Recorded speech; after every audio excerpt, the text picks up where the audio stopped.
আজকের আলোচনার বিষয় আবহবিকার কাকে বলে। দেখো শিক্ষার্থী বন্ধুরা, আমরা একটা পাথর দেখতে পাচ্ছি। কি দেখতে পাচ্ছি? একটা পাথর। এই পাথরগুলো কি হয়ে গেছে? পুরোপুরি ভাবে ভেঙে গেছে। বিভিন্ন অংশে দেখতে পাচ্ছি আমরা ভেঙে গেছে। কেন ভাঙলো?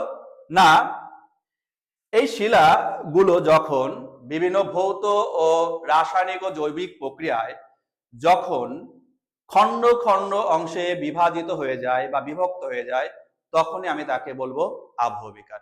অর্থাৎ সহজ কথা আমরা বলতে গেলে, পৃথিবী পৃষ্ঠে শিলা ও খনিজ পদার্থের উপর বায়ুমণ্ডলে বিভিন্ন উপাদানের ভৌত রাসায়নিক জৈবিক ক্রিয়ার ফলে যে প্রক্রিয়ায় শিলা ভেঙে ক্ষয় হয়ে ছোট ছোট টুকরো বা মাটির কণায় পরিণত হয় তাকে আবহবিকার বলে। তাহলে তোমরা খুব তাড়াতাড়ি বুঝে গেলে যে আবহবিকার কাকে বলে। এই আবহবিকারের ফলে কিন্তু একটা শিলা কি হয়ে যাচ্ছে, বিভিন্ন খণ্ডে খণ্ডে কিন্তু বিভক্ত হয়ে এক সময় কিন্তু গুড়ি গুড়ি কণায় পরিণত হতে পারে, আবার অনেক সময় গুড়ি গুড়ি কণা পরিণত হয়ে মাটির সঙ্গে মিশেও যেতে পারে।